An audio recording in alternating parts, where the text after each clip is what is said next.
ნახოთ, საქართველოს პირველმა პრეზიდენტმა სვიად გამსახურდიამ როგორ გამოუაცხადა საქართველოს დამოუკიდებლობის დღე.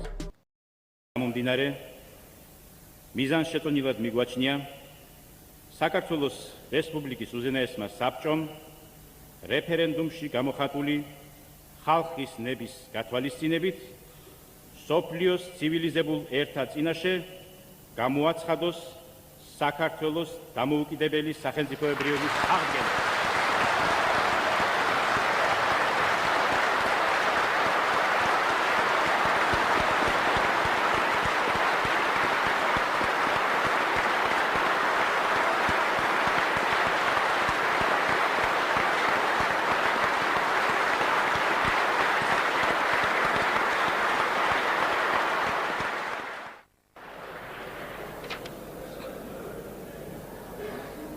ძვირფასო მეგობრებო, სიმბოლურია საქართველოს დამოუკიდებლობის აღდგენის გამოცხადება 9 აპრილს, ვინაიდან ამ დღეს გადაწყდა საქართველოს ბედი. 9 აპრილის წამებულთა სულები დაგვცქერიან ჩვენ და ხარობენ ზეციურ ნათელში, რამე თუ აღსრულდა ნება მათი, აღსრულდა ნება ქართველი ერისა, გაუმარჯოს დამოუკიდებელ საქართველოს.